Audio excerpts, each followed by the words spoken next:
हमने हर महाज पे अपना सिंधु जो पूरा मुल्क को पानी पहुंचाता है, जो पाकिस्तान के अवाम को कश्मीर से लेके यहां कराची तक पाकिस्तान का जो पानी है वो इसी सिंधु से आता है। ये पाकिस्तान के बनने से पहले सिंधु चलता आ रहा है। हम तो एंशिएंट इंडस वैली सिविलाइजेशन के वर्सा है और हम अपना दरिया का दिफा करना जानते हैं।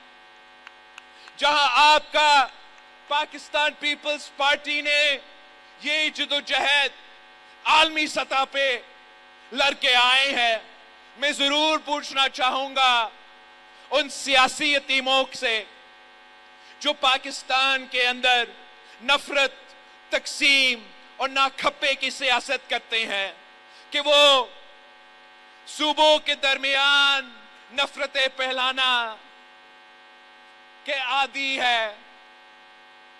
उनका पीपल्स पार्टी को गाली देना उनके लिए आसान है। तो आज जब मोदी ने, जब भारत ने हमारा दरिया पे हमला किया है, तो ये सियासी यतीम कहां गुम है, क्यों खामोश है, कहां गायब है? उनके धरना का क्या हुआ? उनका एहतजाज का क्या हुआ? उनका शोर का क्या हुआ? सिंधु सिर्फ बहाना था, निशाना तो आपका पीपल्स पार्टी थी। इनके पीछे हमेशा से भारत की फंडिंग रहा है।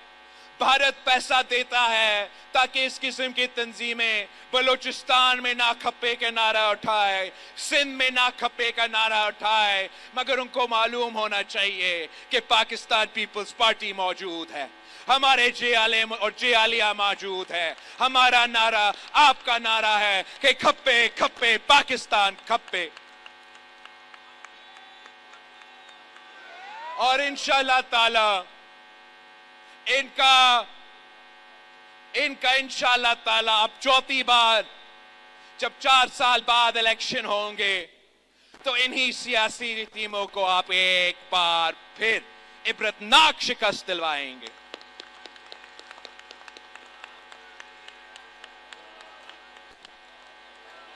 वो जो जब सिंधु पे तारीखी हमला हुआ है, भारत की तरफ से हुआ है और वो आज तक खामोश है, तो सिंध का अवाम, पाकिस्तान के अवाम इन सियासी टीमों को कभी माफ नहीं करेंगे इंशाअल्लाह ताला।